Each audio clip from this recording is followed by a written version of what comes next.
जय हिंद साथियों, व्यू 90 के इस डिजिटल प्लेटफॉर्म पर आपका स्वागत है। मैं हूं फरह शकीब।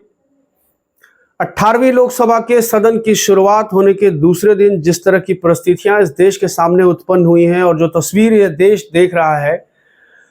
उससे बहुत सारी बातें स्पष्ट होती हुई दिखाई देती हैं कि इस बार नरेंद्र मोदी के लिए पिछले 10 साल की अधिनायकवादी प्रवृत्ति को जारी रखना मुमकिन नहीं होगा और विपक्ष इस बार बहुत मजबूत स्थिति में है और विपक्ष शायद इस बार सत्ता पक्ष की नकेल कसने का पूरा प्रयास करेगा और जिसकी शुरुआत कल से ही हो चुकी है। कल राहुल गांधी ने जिस तरह से संविधान की प्रति प्रधानमंत्री को शपथ लेते समय दिखाई, जिस तरह से कल शिक्षा मंत्री धर्मेंद्र प्रधान जब शपथ लेने के लिए जा रहे थे तो उस वक्त पेपर लीक और नीट की आवाजें विपक्ष के वेल से आ रही थी, और जिस तरह से आज लोकसभा स्पीकर पद के लिए इंडिया गठबंधन ने अपना उम्मीदवार चुनाव में उतार दिया है और चुनाव की स्थिति उत्पन्न कर दी है, उससे तस्वीर बहुत साफ है कि इस बार नरेंद्र मोदी के लिए सरकार चलाना इतना आसान नहीं है, क्योंकि उधर भी एनडीए की सरकार है और इधर एक मजबूत विपक्ष बैठा है जो शायद जनता ने चुनकर इसलिए भेजा है, और विपक्ष भी इस बात को समझता है कि जनता ने विपक्ष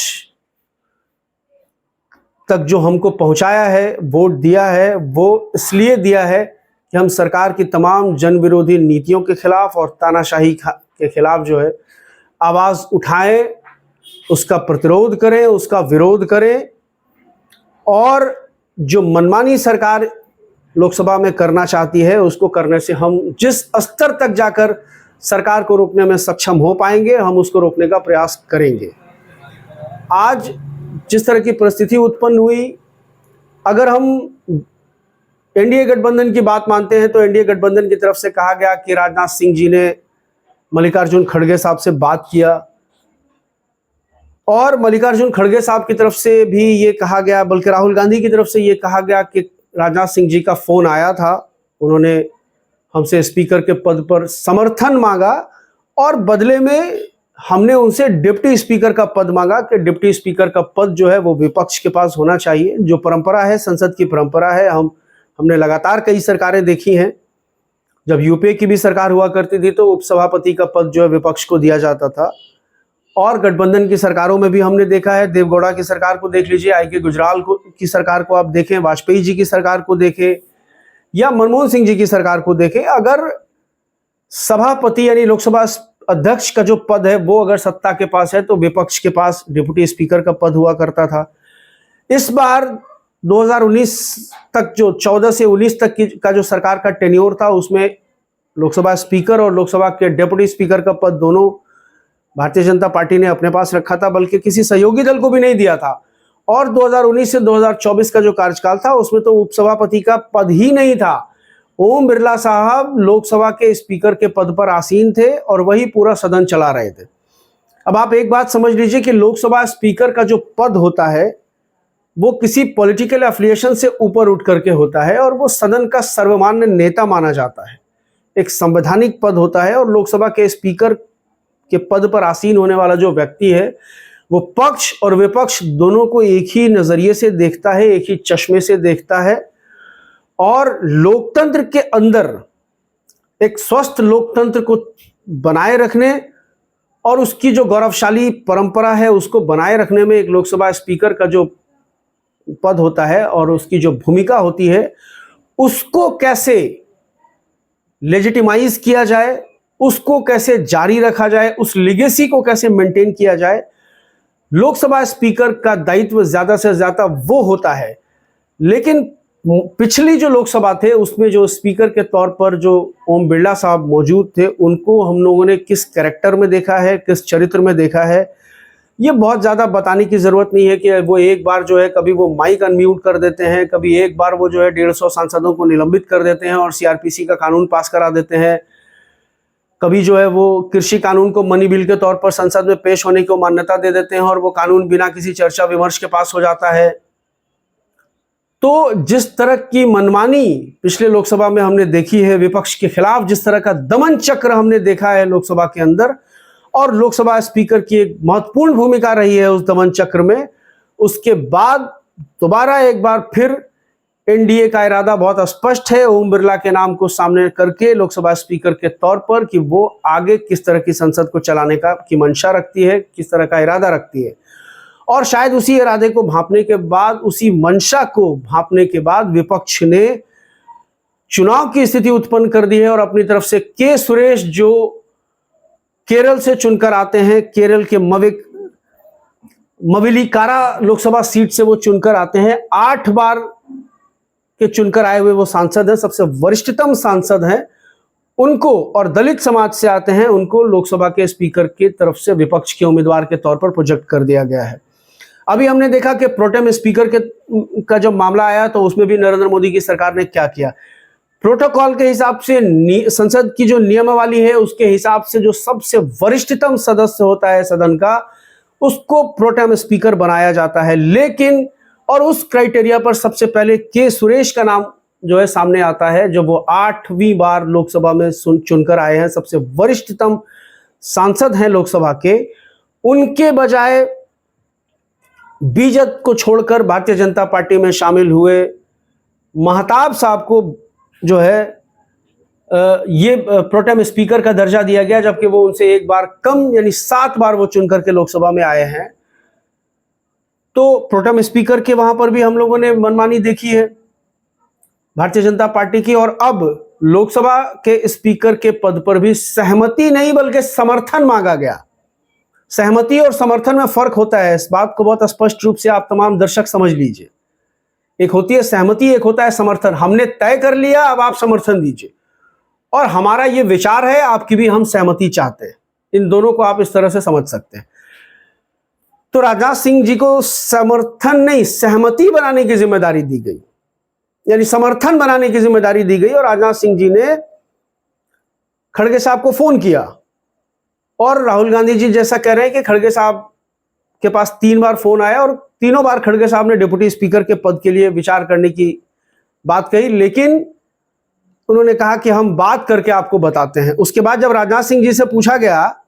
तो उन्होंने कहा कि हमने कल 3 बार खड़गे साहब से बात किया, लेकिन उपसभापति के पद पर सहमति बन पाई या नहीं बन पाई, इस पर उन्होंने कोई जवाब नहीं दिया है।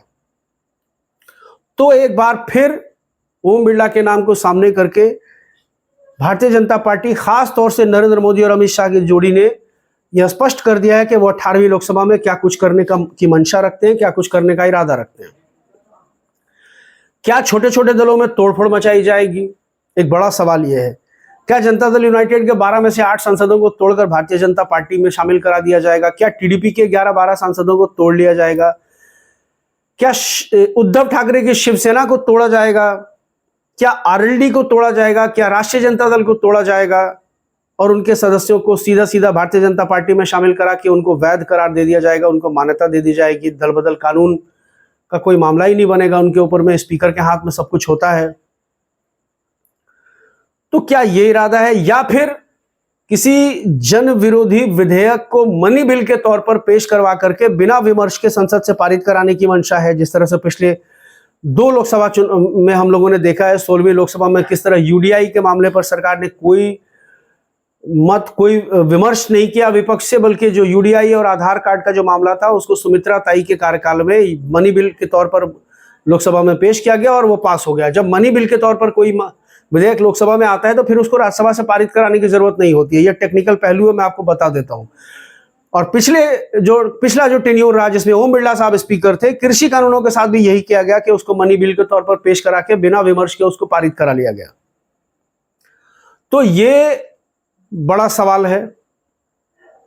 कि क्या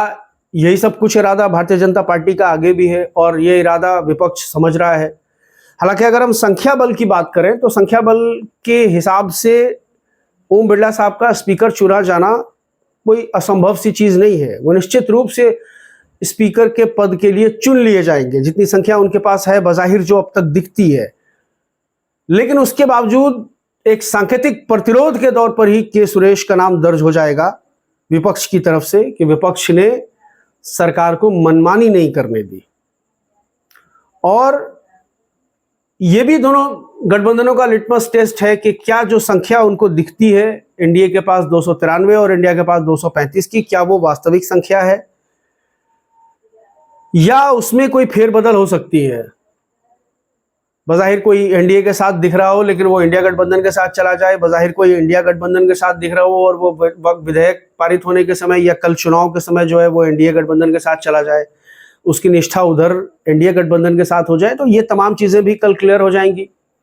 शक्ति परीक्षण भी हो जाएगा विपक्ष का कि क्या वो आगे सरकार बनाने की कवायद में हिस्सा ले सकती है या नहीं ले सकती है, और नीतीश जी और चंद्रबाबू नायडू की क्या भूमिका रहेगी, इसमें बहुत ज्यादा विमर्श की जरूरत मुझे नहीं लगती है, क्योंकि जिस तरह का हवा पहले खड़ा किया गया कि सरकार बैसाखियों की सरकार है, मजबूर सरकार है, नीतीश जी और नायडू जी मिलकर के लगाम कसेंगे सरकार की, अब तक कहीं कोई लगाम कसते हुए ये लोग दिखाई नहीं दिए हैं, बल्कि ये लोग पूर्णतः आत्मसमर्पण की मुद्रा में दिखाई दे रहे हैं नरेंद्र मोदी के सामने। मंत्रालय बंटवारों को लेकर के ही आप देख सकते हैं क्या तस्वीर है। जो मंत्रालय भारतीय जनता पार्टी के पास रखना था वो उन्होंने रखा। गृह मंत्रालय अमित शाह के पास रहा, सड़क परिवहन मंत्रालय नितिन गडकरी के पास रहा, रक्षा मंत्रालय राजनाथ सिंह जी के पास है, कृषि मंत्रालय भाजपा ने अपने पास रखा है, रेल मंत्रालय भाजपा ने अपने पास रखा है, विदेश मंत्रालय भाजपा ने अपने पास रखा है, और इन दोनों सहयोगी दलों को एक औपचारिकता मात्र का मंत्रालय दे दिया है जिसका कोई जन सरोकार से मतलब नहीं है, जनता से सीधा सीधा किसी का कोई कनेक्शन नहीं है। जेडीयू को तो 1.5 मंत्रालय मिला है, जबकि जेडीयू 2 कैबिनेट और 2 एमओएस मांग रहा था। टीडीपी के बारे में भी यही खबर थी कि 2 कैबिनेट और 2 एमओएस की मांग की गई है, स्पीकर का पद मांगा गया है, लेकिन होता हुआ तो कुछ दिखाई नहीं दे रहा है। तो संख्या बल किसके साथ है, और जो निर्दलीय सांसद आए हैं और जो छोटी छोटी पार्टियों के सांसद आए हैं जो ना इंडिया गठबंधन के साथ थे ना एनडीए गठबंधन के साथ थे, उनकी क्या भूमिका होने वाली है। श्रोमणी अकाली दल से एक सांसद चुनकर आई हैं हरसिमरत कौर, बीआरएस चंद्रबाबू माफ कीजिएगा चंद्रशेखर केसीआर की पार्टी जो है उसका क्या रुख होता है, बीजेडी का क्या रुख होता है, वाईएसआर कांग्रेस जगनमोहन रेड्डी की पार्टी है उसके 4 सांसद हैं, उसका क्या रुख होता है। हालांकि खबर आई है कि वाईएसआर कांग्रेस ने स्पीकर के तौर पर ओम बिरला का समर्थन करने की घोषणा की है। बीजेडी के तो कोई लोकसभा में सांसद ही नहीं है, लेकिन 9 सांसद राज्यसभा के उनके मौजूद हैं दिल्ली में बीजेडी के, और बीजेडी ने कब से ये घोषणा कर दी है, नवीन पटनायक साहब ने ये घोषणा कर दी है कि हम इंडिया अलायंस के साथ हैं, एनडीए अलायंस के साथ नहीं है। तो यानी राज्यसभा में अगर कोई मामला बनता है तो राज्यसभा में जो बीजेडी के 9 सांसद हैं वो इंडिया अलायंस की तरफ आपको खड़े हुए दिखाई दे सकते हैं। तो क्या खेल होने वाला है, ओम बिरला को क्यों लाया जा रहा है दोबारा एक बार फिर। हालांकि लोकसभा स्पीकर का पद बड़ा संवैधानिक पद है, बहुत गणमान्य व्यक्ति उस पर बैठाए जाते हैं और उसकी आलोचना शायद नहीं करनी चाहिए, लेकिन जब व्यक्ति का चरित्र विवादास्पद रहा हो, उसका आचरण विवादास्पद रहा हो एक संवैधानिक पद पर बैठे होने के बावजूद, तो निश्चित रूप से उस पर विमर्श और विचार तो किया ही जाएगा, उसकी चर्चा तो होनी ही चाहिए। बतौर भारतीय नागरिक, एक जागरूक नागरिक के तौर पर उसकी चर्चा भी होनी चाहिए, उनके पिछले कार्यकाल के आचरण पर भी बात होनी चाहिए कि किस तरह उन्होंने एक झटके में विपक्ष के तमाम सांसदों को 150 सांसदों को निलंबित कर दिया और सीआरपीसी का जो कानून सरकार अपने अंतिम सत्र में लेकर के आई थी वो पास हो गया। किस तरह से महुआ मोइत्रा को एथिक्स कमेटी की सिफारिश के बाद निलंबित कर दिया गया, और वहीं दूसरी तरफ जो है वो रमेश बिछुड़ी जैसा विध्वंसक विभाजनकारी व्यक्ति जो खुलेआम असंसदीय भाषा का प्रयोग करता है संसद में बैठ करके, एक व्यक्ति को मुसलमान होने की वजह से, उसको उसकी मुस्लिम आइडेंटिटी होने की वजह से बेइज्जत करने का काम करता है, उसके खिलाफ लोकसभा के स्पीकर कोई एक्शन नहीं लेते हैं। महुआ मोइत्रा सस्पेंड कर दी जाती हैं, राहुल गांधी निष्कासित कर दिए जाते हैं, उनकी संसद सदस्यता चली जाती है, फैसला आने के 2 घंटे के बाद लोकसभा सचिवालय से नोटिफिकेशन जारी हो जाता है राहुल गांधी की सदस्यता निलंबन के लिए। तो यही सब तमाशा क्या हम लोग 18वीं लोकसभा में भी देखने जा रहे हैं, या विपक्ष जो लगातार प्रतिरोध कर रहा है कल से लेकर आज तक, तो हम लोगों ने देखा है कि विपक्ष एक मजबूत प्रतिरोध की आवाज के तौर पर अपने आप को स्थापित करने की कोशिश कर रहा है लोकसभा के सदन में, वो जारी रहेगा और के सुरेश एक सांकेतिक प्रतिरोध के तौर पर कल दर्ज किए जाएंगे। ये देखना है और ये देखना बहुत दिलचस्प होगा। और अगर के सुरेश लोकसभा के स्पीकर का चुनाव जीत जाते हैं तो मोदी जी और शाह जी का क्या होने वाला है, उनके एनडीए का क्या भविष्य है। हालांकि इस बार तो एनडीए का नाम चल रहा है। अखबार गोदी मीडिया भले ही मोदी 3.0 लिखता हो, बोलता हो, लेकिन जनता के जो मन में, जनता का जो परसेप्शन है, जनता का जो एक की जो धारणा है, उसमें एनडीए की सरकार है, भाजपा की सरकार नहीं है, मोदी की सरकार नहीं है। यह अलग बात है कि गोदी मीडिया के माध्यम से मोदी 3.0 बार बार रिपीट करके जनता के मन में यह बात बिठाने की कोशिश की गई है कि सरकार मोदी जी की ही है, एनडीए की सरकार नहीं है। और जिसका असर अभी आने वाले विधानसभा चुनाव पर भी होने वाला है। झारखंड में, हरियाणा में, महाराष्ट्र में विधानसभा के चुनाव होंगे। अगले वर्ष फिर संभवतः बिहार में चुनाव होगा, या हो सकता है कि बिहार में भी उससे पहले चुनाव हो जाए। तो क्या कुछ होने वाला है आने वाले 6 महीनों के अंदर में, लोकसभा की क्या तस्वीर रहेगी और विपक्ष का क्या रवैया रहेगा, इसकी तस्वीर कल बहुत हद तक साफ हो जाएगी। बल्कि आज भी साफ हो गई है, जब विपक्ष ने अपना उम्मीदवार उतारने का फैसला कर लिया है। अब गोदी मीडिया विपक्ष में टूट की खबर दिखाने में लग गया है। उसको एक होमवर्क मिल गया है कि तुम दिखाओ कि टीएमसी नाराज है, टीएमसी से कोई मशवरा नहीं किया गया, आरजेडी नाराज है, आरजेडी से कोई मशवरा नहीं किया गया। बल्कि ऐसे प्रोजेक्ट करो, ऐसे पोर्ट्रे करना है कि सब कोई मोदी जी के साथ ही था ओम बिरला के नाम पर। बस ये कांग्रेस और राहुल गांधी ने ये अड़ंगा फंसाया है इसमें। तो इसकी जो साजिश है, इसका जो प्रयास है, वो शुरू हो चुका है। मंशा बहुत स्पष्ट है नरेंद्र मोदी जी की कि वो क्या करने वाले हैं ओम बिरला को सामने बिठा करके, देखना दिलचस्प है। लेकिन बहरहाल कल हार और जीत किसकी होती है ये मायने नहीं रखते। मायने ये रखता है कि विपक्ष अपना प्रतिरोध जारी रखेगा